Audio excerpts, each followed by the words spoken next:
I want to say a little bit about the qualities we want to cultivate. Traditionally, the qualities, and also maybe we can explore the modern lifestyle, how to cultivate and integrate into modern practitioners' lifestyle. That might be very relevant. I was talking about the fearless compassion, right? Then how that manifests in our modern lives. Fearless compassion is not a passive sentiment. It is a fierce, active engagement in a sense, because we want to meet with demons instead of hiding from the demons peacefully. You can never hide, actually, because that's part of you. That means you can never get enlightened unless you meet with that, confront it, befriend it, and make it in ally by offering self, which effectively dissolve the barriers between me and others. For example, Tonren practice. CHO is a fierce Tonren, I call. Then how that fearless compassion, fierce compassion manifest, or how to approach it. The open meeting policy. Instead of bracing against the stressful interaction, practice radical vulnerability. When we say the vulnerability in English, something we don't want to be vulnerable. Is that correct in your culture? Instead of that, say happy to be or the welcome to, or practice radical vulnerability. Okay. Before a challenging meeting, for example, mentally offer your agenda or judgment and pride, your self-pride to that situation already. Then you are already winner, no? If you accept radical vulnerability, you are already winning. Anything about this? Fearless compassion, the open meeting policy?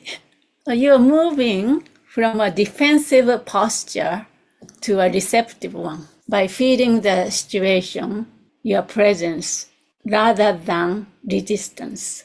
Any example? Demon is a grip, this self-grip strongly. How about if we let go of that? Because it's sometimes the overthinking anxiety, like, okay, I have anticipatory anxiety, and then the mind gets fixated and going, right? So to befriend that, though, Hazy, because part of it is you don't want to get stuck in that mental loop, right? Of constantly allowing. I mean, I guess anxiety to me is a little different. Like demons is like, okay, if it's a concrete, anxiety feels a little harder to contain energetically. How about to take 3 big breaths before the meeting or the anxiety or something come? Demons are just named, right? So maybe, you don't need to solidify it, but just feeling of something. Actually, then that helps those bodily things. I often talk about from inside out approach and also from outside in approach, because the body, mind, subtle body, all connected, right? So through thinking or the releasing certain kind of thinking mind patterns, then the body change, relax, for example. Or the outside in means actually doing it, acupuncture or moving subtle body dance, or the taking a big breath. And all these things calm the nervous system down, then eventually calm the anxiety, for example. So like that. Anything to add to this? Fearless compassion and radical vulnerability aspect? It's the most powerful way, I think, in which we end up connecting to our own internal psyche, because I think a lot of times what happens is we also have this genuine rejection towards ourselves. Radical compassion comes hand in hand with radical vulnerability of oneself in the practice. For the last 40 years of psychotherapy has basically pointed to the same thing. And again, there's some really good literature on this, and not just from a literature perspective, but from my own practice. and evidence in terms of like therapy practice, I should say, with clients. Radical vulnerability, but this is in a sense like Buddhist context. We are fundamentally not broken. We are prajna paramita. We are perfect, innately perfect prajna paramita. We start from there, actually. This kind of part of us feels like a broken or of course vulnerable. This human self, I call human ego self, is the part of us. We don't need to bypass it. We should not bypass it. This is a big part of ourselves. We need to face it. That's who we are in one sense, but also that's not all who we are. We have Buddha nature. We are prajna paramita, awakened seed in it. It's a veil, but also in Tantra, Vajrayana, we start from there, right? Starting point. So when we do that Tonren, I sometimes teach this, Vajrayana Tonren. From that perspective, we meet with our vulnerable human self. Therefore, this is not going to be overwhelmed. Actually, very lovely relationship, I think. You become more kind, more compassionate, more lovely relationship with yourself. That's called fearless compassion. Needed a little bit of explanation that way. Then, of course, realization of emptiness. The CHO practitioner at least have a glimpse, or if not interested in, or the understanding the importance of foundation in emptiness. Otherwise, the CHO become just a ghost buster, ghost hunting, or occultism, that's called. We need to have the intuitive sense that neither practitioner, I, nor demon, the gods, have any inherent existence, the solid existence. Again, it's so hard, I think, in the moment. And I'm just so curious from your practice. It's like when you're getting absolutely overwhelmed in the moment, like your body is triggered, you're feeling like your heart rate is going up, you're tensing, and it's so hard in the moment. Is that when you personally try to intervene almost and feed your demons, so to speak, or and offer at this point as well, to the struggle, to the pain, to the panic? And how do you manage to maintain, or do you have any advice on how to maintain the awareness to be able to do so? Because sometimes I can get so overwhelmed in anger in the moment, and I'm washed away by the anger, right? And then like half an hour, All the way. 2 hours, 5 hours, 3 days later, who knows? Then I'm like, oh wow, yeah, I really let myself slip there, right? So I don't know, just to be Yeah, very that's such a juicy moment, but I haven't heard. Only time I remember I was really overwhelmed was my son passed away. My son died at that time. You can say overwhelmed. I felt like I went all the way to the bottom of the ocean. Then I couldn't find myself. The self, me, Kandora was not there. In that sense, it's not about because I was doing a Buddhist practice before or nothing like that. Everybody has that sort of experience, I think. Then you said anger, overwhelmed by anger. Then go all the way. What happened? You said 3 days in angry, upset about something.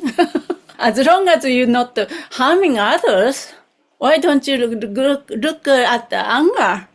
What's this about?